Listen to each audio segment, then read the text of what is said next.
네, 기차나 버스를 이용해 어떤 지역을 방문할 경우 가장 먼저 마주하는 곳이 바로 역과 터미널이죠. 전주시의회에서 낡고 불편한 시외버스 터미널 환경 개선에 행정이 적극 나서야 한다는 주장이 제기됐습니다. 이 밖에 전주시의회 5분 발언을 유철미 기자가 정리했습니다. 전주 시외버스 터미널입니다. 시외버스 터미널은 전주를 찾는 1,000만 명의 관광객이 전주를 처음 마주하는 첫 인상 중 한 곳입니다. 지난 1973년 준공된 이후 50여 년이 흐르면서 낡고 비좁아 230억 원 규모의 환경 개선 사업이 준비 중입니다. 하지만 보상과 관련한 협의가 지지부진하면서 사업이 제자리 걸음입니다. 전주시 의회 박선 전 의원은 전주시 행정에 적극적인 개입과 노력을 촉구했습니다. 전주 시내버스터미널 환경개선 사업은 230억을 들여 24,897제곱미터 부지에 지하 1층, 지상 7층에서 10층의 규모에 이르는 터미널을 신축하는 사업으로 노후된 시설과 협소한 공간, 열악한 터미널 주변 가로 환경과 주변 복잡한 교통 환경을 개선하는 사업입니다. 인근 토지와 토지 매입에 따른 이해관계인들 간의 협상, 도로 확장을 비롯하여 도시계획 변경 절차 등 전주시가 적극 개입해야 합니다.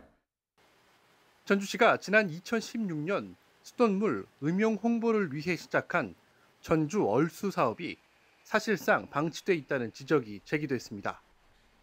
전주시 의회 최영병 의원은 5억 5천만 원을 들인 설비 시설에 먼지만 쌓여가고 있다며 결국 혈세만 낭비한 꼴이 됐다고 지적했습니다.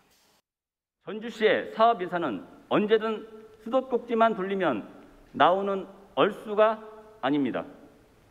시민의 얼과 땀이 녹아있는 귀중한 시민의 혈세입니다.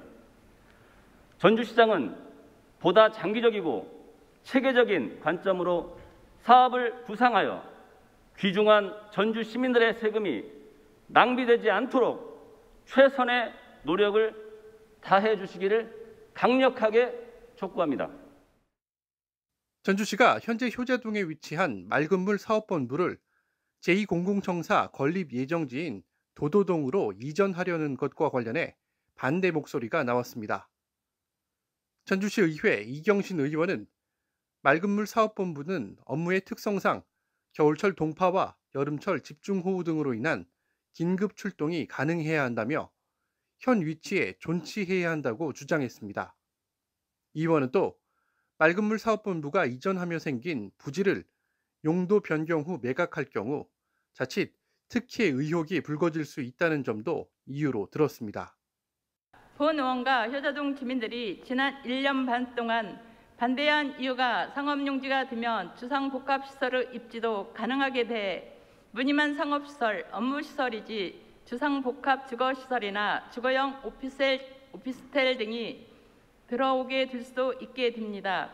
따라서 매각 특혜라는 오해의 소지가 되는 행정복합문화센터라든지 주민이용시설 부지 환원은 영원히 사라지게 될 것입니다. 이 밖에 양영환 의원은 전주와 익산, 김제, 완주, 임실이 지방 소멸에 공동 대응해야 한다며 행정협의체를 구성할 것을 촉구했습니다. BTV 뉴스 유철미입니다.